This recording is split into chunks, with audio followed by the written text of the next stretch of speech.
Just months after a casual conversation with US-based Guyanese rapper St. John at State House, in which the passion for supporting children in institutional care overlapped, First Lady Mrs. Arya Ali on Tuesday launched the Adopt-an-Orphanage initiative. It was at that meeting on October 2nd, 2020, that the idea was birthed. The First Lady and her team would spend the next 7 months engaging corporate Guyana, and in the first phase will see 7 businesses and 2 individuals providing financial support to 8 orphanages over the next 6 to 12 months. In the multi-stakeholder approach, the project has also received the support of the Ministry of Human Services and Social Security. St. John, in a brief but passionate video message on Tuesday, said it was a proud moment for him. So when I sat down with the First Lady after I'd left the orphanage, Joshua House, and Miss Gladys told me that she needed help. She told me she'd been there for dozens of years and the money that she was being subsidized to support the children wasn't enough for them to help. They shouldn't have to decide between books and bikes. That's not an option for me. So when I said I wanted to help, I visited other orphanages. I was only in town for about 48 to 72 hours, and I visited 4 to 5 different places. And I said I wanted to help. And when I sat down with the First Lady, I said I wanted to help, and this was my agenda. And she said this was her agenda. And I've never been in politics, and I don't know how it works, but I've only seen on TV that when you want things to happen, they don't happen.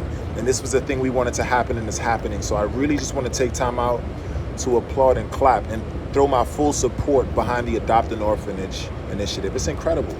Mrs. Ali shared his excitement, positing that businesses would play a meaningful role in supporting these orphanages and helping them to alleviate some of the financial burdens which pose challenges in the provision of quality services.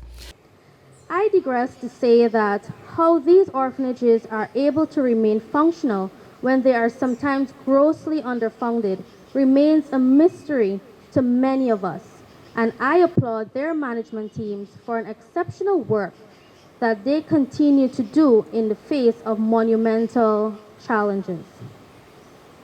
So after putting some thought into it, I proposed a sustainable solution which should guarantee continuous support for these institutions.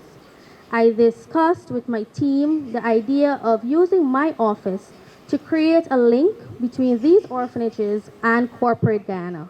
The support to these orphanages includes, but is not limited to, utilities, repairs and maintenance, and will be done with oversight from the Ministry of Human Services and Social Security. At the same time, the project was designed to achieve more than just providing support to these homes and children. The First Lady believes it is an opportunity for persons to recognize the disparity that exists and for them to open their hearts to the plight of children who are most vulnerable. Meanwhile, present along with sponsors and representatives was Minister of Human Services and Social Security Dr. Vindhya Prasad, who underscored the meaningfulness and purposefulness of the project and applauded all stakeholders. But we want children to have much more than the necessities. And this is where this initiative will allow those who will benefit today to utilize the funds that they would have had to divide between the necessities and what the children can benefit from in addition. So I think it is an initiative that must be sustained, and I would like to compliment St. John for bringing his passion to this initiative, and also everyone who found the space in their heart to contribute, to support, and to reach out to something that you may not realize how much it means to the child who will benefit. The orphanages to benefit in the first phase of the project include Joshua House, Bless the Children Home, Rijmveld Children Home, St. John Bosco Orphanage, Canaan Children's Home, Shahid Boys and Girls, St. Anne's Orphanage, and Prabhu Sharan Orphanage. The sponsors are Gisby, Taslim Basque, Atlantic Ventures Inc., Impressions Group, Innovations America, Sammy's, Antar Narayan, Oasis Cafe, and Demerara Bank Limited.